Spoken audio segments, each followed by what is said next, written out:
कामेकाजी वो होता है जो जाता है वापस नहीं आता, कटोरा ड्रोन वापस जरूर आता है। बाकी ड्रोन जो हैं वो फेंक कर आते हैं, ये भाई लेकर आता है, ये फायदा है। ये वाला ड्रोन नहीं और कभी खाली नहीं जाता है, इसका वार कभी खाली नहीं जाता। ये पाकिस्तान के पास है, मारता है फेंक के कटोरा, सर सर सर सर कटोरा घूम के जाता है ऐसे और बिल्कुल लेके ही आता है। देखिए सुदर्शन चक्र की बात कर रहे हैं मेजर गौरव आर्या, फोटो रखी, battle damage assessment, signal intelligence और कई तरह की मैन्यूवर। एक बात मैं कहना चाहूंगा, हम बात कर रहे हैं ड्रोन का ही जमाना है क्या? क्या हमारे फाइटर पायलट्स की जरूरत बंद हो गई? क्या बैलिस्टिक मिसाइल ही सारा काम कर चुकेंगे? मैं एक थोड़ी सी बात कहना चाहता हूं, अगर आपने अटैक कर दिया, सप्रेस कर दिया और प्रिसाइज टारगेटिंग भी कर ली और आपको जमीन दखल करना है, अगर जमीन दखल करना है तो आपको एयरक्राफ्ट चाहिए होंगे। दुश्मन का मनोबल तोड़ने के लिए आपको ऊपर से गुजरना पड़ेगा और आपको अपनी लैंडिंग करानी पड़ेगी। बॉम्बर्स भी चाहिए, स्ट्रैटेजिक लिफ्टर भी चाहिए और फाइटर्स भी चाहिए। आप ऐसे नहीं कर सकते कि सिर्फ इसके कारण हम yes initial thrust, sad, dead, ये सब करो, प्रिसाइज अटैक करो, उसके बाद बैलिस्टिक मिसाइल मारो। तो ये जो जब जमीनी लड़ाई होगी तब आपको चाहिए होगा। तो ये एक बैलेंसिंग एक्ट। कैप्टन साहब जो कह रहे हैं वो ये कह रहे हैं कि ग्राउंड ऑक्यूपाई करने के लिए तो आपको इंसान भेजने पड़ेंगे, फिर वहां आर्मी ऑफ नन नहीं, वहां जाना पड़ेगा आखिरकार आपको। समंदर में अगली खबर देखिए, समंदर में बढ़ने वाली है नेवी की ताकत। आईएनएस निस्तार 16 जुलाई को 16 जुलाई को होगा शामिल, नेवी के पूर्वी बेड़ी में शामिल होने वाला है। गहरे समुद्र और डाइविंग और पनडुब्बी बचाव में मदद क्या होगा सर इसके आने से? और देखिए आईएनएस निस्तार जो पुराना शिप था, पहले डाइविंग शिप, और ये बेसिकली सबमरीन रेस्क्यू वेसल है ये, और निपुण, और ये इसके साथ हमने बनाया है। 2 शिप हैं ये हमारी देश के लिए। जैसे सबमरीन अगर डिस्ट्रेस में आ गई या बॉटमिंग कर गई, क्रैक हो गया उसमें, या कुछ कम्युनिकेशन फेल हुआ और आपको पूरा रेस्क्यू करना है क्रू को, तो आप इसका एक बेल होता है, उसको बेल को आप लोअर करते हो, 550-600 फीट तक ये बेल नीचे जा सकता है और सबमरीन के क्रू को सुरक्षित वापस ले सकता है। 80 से 90 फीट तक की डाइविंग कर सकते हैं। यहाँ पे मेनली डाइविंग शिप है ये, सारे डाइवर्स होते हैं। क्लियरेंस डाइवर 300 फीट तक जा सकते हैं, 30 फीट 40 फीट तक हमारे शिप्स डाइवर जाते हैं, और हमारे मार्कोस अगर है तो और भी नीचे जाते हैं। तो बेसिकली हमें, और हमारी ये नहीं, इंटरनेशनल लेवल पे भी किसी भी इस एरिया में किसी सबमरीन कोई प्रॉब्लम हो जाए तो सिंगापुर से लोग बुलाते हैं, कहीं और से बुलाते हैं। अब हमारे पास दोनों ईस्ट एंड वेस्ट कोस्ट पे एक शिप रहेगा और इसके साथ हम रेस्क्यू कर। तो आप जरा ये भी समझ लें कि ड्रोन टेक्नोलॉजी को लेकर जब इतनी बातें हो रही हैं और ये बात हो रही है कि भारत के लिए खास तौर से बड़ा एनिमी उसका चाइना है, चाइना के मुकाबले, क्योंकि चाइना के ड्रोन्स उसका हर दिन रात वो लगे हुए हैं कुछ ना कुछ बना, और मानवता की दुश्मन चीजें बनाने में तो सिद्धहस्त हैं, वुहान जैसा काम कर देते हैं वो। जी जी। तो ये ड्रोन वोन के मामले में वो कहां पहुंचे हुए हैं? बहुत आगे हैं, बहुत आगे। मैं एक और बता दूं, चाइना में जो लेटेस्ट मैंने पढ़ा है इसके बारे में, ड्रोन के बारे में क्या एक्सपेरिमेंट, ये लेटेंट टाइप के ड्रोन्स बना रहे हैं। डॉर्मेंट ड्रोन उड़ा, अपने आप को कैमोफ्लेज करा और ड्रोन चुपचाप बैठ गया। वहीं पे है वो, वहीं पे है, बैठा है, 2-3 महीना बैठा है ड्रोन, कुछ 2-3 महीने। हाँ, क्या बैटरी होगी सर जो 2-3 महीने उसको सस्टेन करा? नहीं, वो अपने आप डॉर्मेंट हो गया, वो बैटरी यूज नहीं कर रहा, डॉर्मेंट हो गया, वो स्विच ऑफ कर दिया अपना। तो वहां है कैसे? उस ऊंचाई पे कैसे? ऊंचाई पे नहीं है वो, वो कहीं पे एक जगह बैठ गया है, अपनी जगह। अच्छा, ऊंचाई पे जाके बैठ गया है वो? हाँ, ऊंचाई पे किसी बिल्डिंग के ऊपर, पेड़ के अंदर, जैसे कबूतर उड़ा और किसी बिल्डिंग के छज्जे पे बैठा। हाँ, ये सोलर प्रोडक्शन भी करता है। अच्छा, सोलर बैटरी भी हो सकती है। हाँ, ठीक है। और उसके बाद जब उसको लगा कि उसके मिशन पैरामीटर्स अब चल रहे हैं, तो उसको ऑटोनोमसली कमांड दिया और वो फिर उड़ा और अपना मिशन। आप देखिए, किसी ने ड्रोन भेजा, चाइना ने ड्रोन भेजा मेरे घर के बाहर, उदाहरण के लिए मेरे घर के बाहर, इस बिल्डिंग के बाहर, और मेरे घर के बाहर अगर कोई पेड़ है तो मैं पेड़ में चुपचाप बैठा। अब कौन देख रहा है पेड़ में ड्रोन है कि नहीं? छोटा सा इतना ड्रोन है। जब उसको ये पता लगा कि यहां से बंदा निकल रहा है, फेशियल रिकॉग्निशन हुआ, अपने आप वो लाइव हुआ, उड़ा और उसने अटैक करा। They are trying to make such, अभी सक्सेसफुल नहीं है लेकिन उसके ऊपर काम कर दिया। 2-3 साल में आपको इसकी भी खबर मिल जाएगी। इसीलिए मैं कह रहा हूं, ये जो हम लोग ये एथिकल डिलेमास में है ना, कि क्या ये सही गलत कुछ नहीं होता। जहां पे नेशनल सिक्योरिटी होती है वहां पे नेशनल सिक्योरिटी पे कहानी खत्म, मोरालिटी गई बाढ़ में। दिनेश, एक और बात बता दूं, एक ड्रोन डिमॉन्स्ट्रेट किया गया टेड टॉक में। उसमें डिमॉन्स्ट्रेशन में क्या था, आपकी पिक्चर दिखाई गई, इतना छोटा सा ड्रोन है, ठीक है, it flies, comes and hits you at your head. Oh my God, just 0.5 gram of explosion.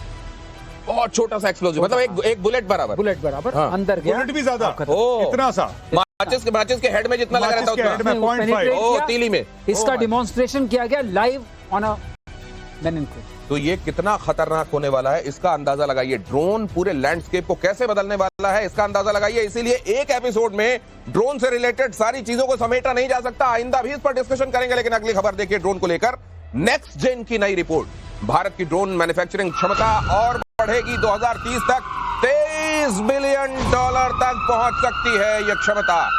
सुरक्षा क्षेत्र में निगरानी, टोहक और युद्धक ड्रोन्स की सबसे ज्यादा मांग। ये बेशक हमने लेट शुरू किया है, लेकिन हम डिस्टेंस अच्छी कवर कर रहे हैं। ठीक है, ये अच्छा लगा। हाँ। ये अच्छा लगा। $23 बिलियन शुरू करके, और दो चीज में कंसंट्रेट कर रहे हैं, एक टोही है और दूसरा युद्धक है। वही चाहिए।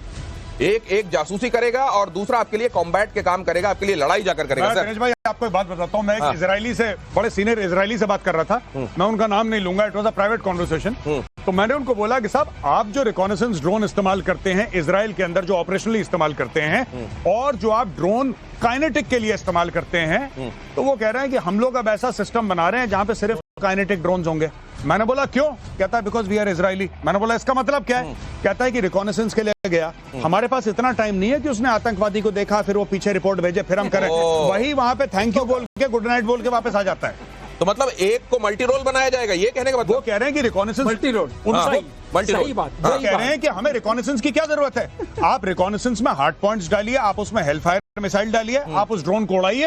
अगर आपको नहीं फायर करना है मत करिए, लेकिन अगर ड्रोन ने आइडेंटिफाई कर लिया और ड्रोन ने वीडियो फीड भेजी और आपने रिकॉग्नाइज कर दिया कि भैया ये है, यहाँ पे ये घूम रहा है ईरानियन जनरल, तो फिर आपको, सर मैं क्या करूं? अच्छा, मैं दूसरा ड्रोन पास कहाँ है? राइट। इनका तो टूटा फूटा है, तो मांग रहे हैं कि हमें दे दो पैट्रियट, हमें दे दो ये।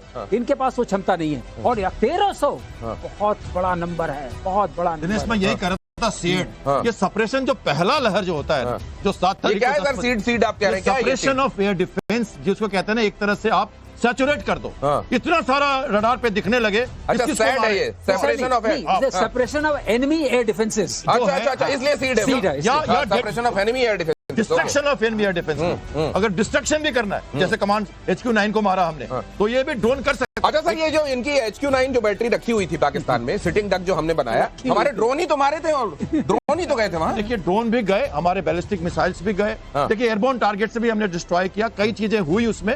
हमने एक बैलेंस यूज किया। देखिए, टारगेटिंग में फिर से आपको कहना चाहता हूं, जब आपको प्रिसाइज अटैक करना होगा, तो आप अगर स्टैटिक टारगेट है और उस्मामा बिन लादेन को यहां मारना है, वहां मारना है, तो ठीक है। लेकिन अगर आपको मूविंग टारगेट है, मैनेवरेबल टारगेट है और डिसीजन मेकिंग करनी है, वहां पे ह्यूमन इंटेलिजेंस। तो कासिम सुलेमानी क्या मूविंग नहीं था सर? देखिए, कुछ जगह तो आप मार पाओगे, पर हर सिनेरियो में एक अवाक्स है, मूव कर रहा है, एक MPA मैरीटाइम पेट्रोल एयरक्राफ्ट है, मूव कर रहा है, शिप अगर लगातार मूव कर रहा है, तो ड्रोन्स उस जगह शायद काम न कर पाए। इसलिए एक बैलेंसिंग सिचुएशन है। सेकंड वेव में आपको बैकअप करना पड़ेगा, इसलिए आपको पायलट्स के साथ एयरक्राफ्ट भी यूज करने ही पड़ेंगे। नहीं, मैं तो इसलिए मैं आपके इस आर्गुमेंट को इसलिए खास तौर से बाय करता हूं कि कम से कम नौकरियां बची रहे लोगों की। अगली खबर देखिए, भारत नेपाल सीमा पर तुर्की की बड़ी साजिश, मस्जिदें और मदरसे बनवा रहा है तुर्की। नेपाल और 15 साल से 10 साल से खासतौर से सऊदी यही करता था। आपको क्या लगता है, भारत में इतने मस्जिद, इतने मदरसे, पाकिस्तान में, बांग्लादेश में, पूरी दुनिया में, वाई ओनली इंडिया, पूरी दुनिया में हर जगह सऊदी फंड करता था, हर जगह सऊदी फंड करता। ये लो पैसे, तेल का पैसा, ये यही काम तुर्की एक छोटे लेवल पे कर रहा है, क्योंकि तुर्की के पास उतने पैसे नहीं है। लेकिन स्ट्रेटेजिकली तुर्की यही काम कर रहा है, यहाँ पे एक मदरसा फंड करे, यहाँ पे। और देखिए ना किस तरीके से कलूजन में काम चल रहा है। तुर्की की खबर आती है कि इंडिया नेपाल बॉर्डर पे मदरसे और मस्जिद फंड कर रहा है, राइट? और तुर्की की सीक्रेट एजेंसी कर रही है, जो खुफिया एजेंसी है। वहां पे खबर आती है कि KP शर्मा ओली, नेपाल के प्रधानमंत्री, वो क्या कह रहे हैं? वो उल्टा धर्म को लेके हिंदुओं पे अटैक कर रहे हैं और ये बोल रहे हैं कि जो प्रभु श्री राम थे वो तो भारत के हैं ही नहीं, जो महादेव हैं वो भारत के हैं ही नहीं, जो विश्वामित्र हैं वो भारत के हैं ही नहीं, जो वाल्मीकि हैं वो भारत के हैं ही नहीं, जिन्होंने रामायण लिखी है, वो कह रहे हैं वो सब नेपाल के हैं। देखिए ना, ये दोनों तरफ से एक मिस इन्फॉर्मेशन और प्रोपेगेंडा का अटैक हो रहा है, दूसरी तरफ से मदरसे और मस्जिद तुर्की बना रहा है। तुर्की का क्या मतलब है नेपाल में मस्जिद? सही बात। तुर्की का क्या लेने देना? अब इसमें क्या चाइना इन्वॉल्व है? क्योंकि तुर्की की इतनी रीच नहीं है। लेकिन क्या इंडिया को घेरने के लिए तुर्की अब फंड कर रहा है चाइना के कहने पे? ये सब देखना पड़ेगा। दुश्मन चारों तरफ, तो ये दुश्मन चारों तरफ है। इसीलिए कहा भारत ने, अब से कुछ दिनों पहले ये देखा आपने, deputy chief of army staff ने कहा कि भाई ये तो उधर से चाइना भी लड़ रहा था और टर्किया भी लड़ रहा था, सिर्फ पाकिस्तान नहीं था। क्यों कह रहे थे? देखिए, और किस किस तरीके की लड़ाई है। इसीलिए आपका शत्रुबोध होना, शत्रु को पहचानना बहुत जरूरी है। अगली खबर देखिए, रूस ने और बढ़ाया ड्रोन का उत्पादन। ड्रोन उत्पादन बढ़ाने के लिए नई फैक्ट्री। शाही ड्रोन का सबसे ज्यादा प्रोडक्शन। यूक्रेन ने पश्चिमी देशों से मांगी ड्रोन की मदद। अब यूक्रेन इधर ड्रोन चिल्ला रहा है और उधर ड्रोन गजब की रफ्तार से बना रहा है। ये समझ लीजिए कि जैसे ही ईरान का ये 136 शहीद 136 वहां गया, उसने उसको पहचाना और अब वहीं पे मैन्युफैक्चर करना शुरू कर दिया उसने। रशिया अपना बना रहा है। रशिया सर कितनी जल्दी अडॉप्ट करके टेक्नोलॉजी के मामले में और एक्चुअली ये रशिया और ईरान की टेक्नोलॉजी का टू एंड फ्रो है। अच्छा, उन्होंने ही दिया